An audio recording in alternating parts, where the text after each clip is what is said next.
Okay, let's talk about something heavy. Us.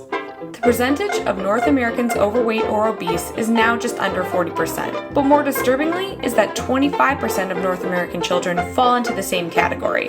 So, what happened? I mean, have you ever been to a vintage clothing store? The waistlines are tiny. We didn't used to be like this.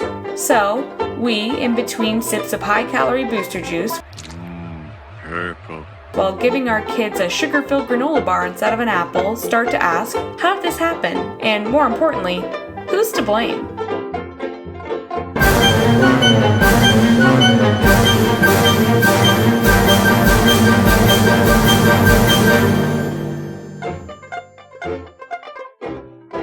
In the last decade, there have been a couple of factors suggested to blame for the rise of our collective weights. Lack of exercise in young children, the amount of sugar in our foods, unhealthy school lunch programs, an embarrassing lack of knowledge when it comes to simple nutrition. And these are all excellent reasons.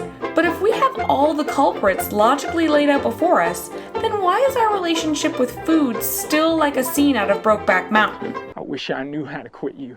Maybe it's because that example isn't actually too far off. Maybe it's because over the years we have developed a relationship with food, a loving, emotional connection where we feel better with every high-calorie bite. A relationship that couldn't ever be wrong because we were introduced by the only other great love in our life: television.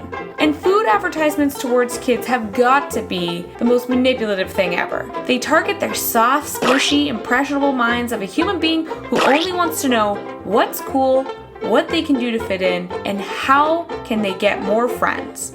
And they tell them exactly how to do it, with food. Dad, we need an all-star lunch. Lunchables, all-star burgers. Seriously, Lunchables are the grossest food ever designed, but that didn't stop you from begging your parents every single day to buy it for you because you wanted to be like the other kids at school and eat gross, cold taco meat that definitely wasn't even beef?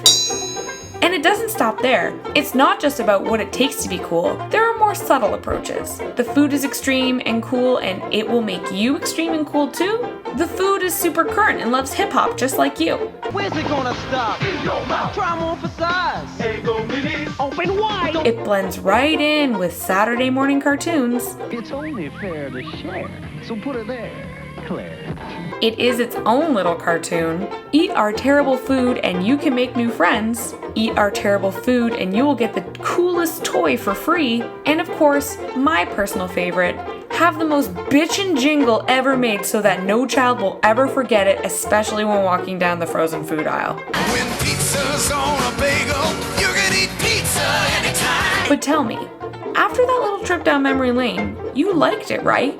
You enjoyed watching those commercials almost as much as you did when you first saw them. Because long ago, the seed was planted that junk food and happiness go together. So if we can see that emotional tie and work on breaking it, and we know that we need to move more, start paying attention to what's in our food, and work on sending kids to school with a healthy lunch instead of $5 for pizza and fries, do we really have any right to keep asking who's to blame?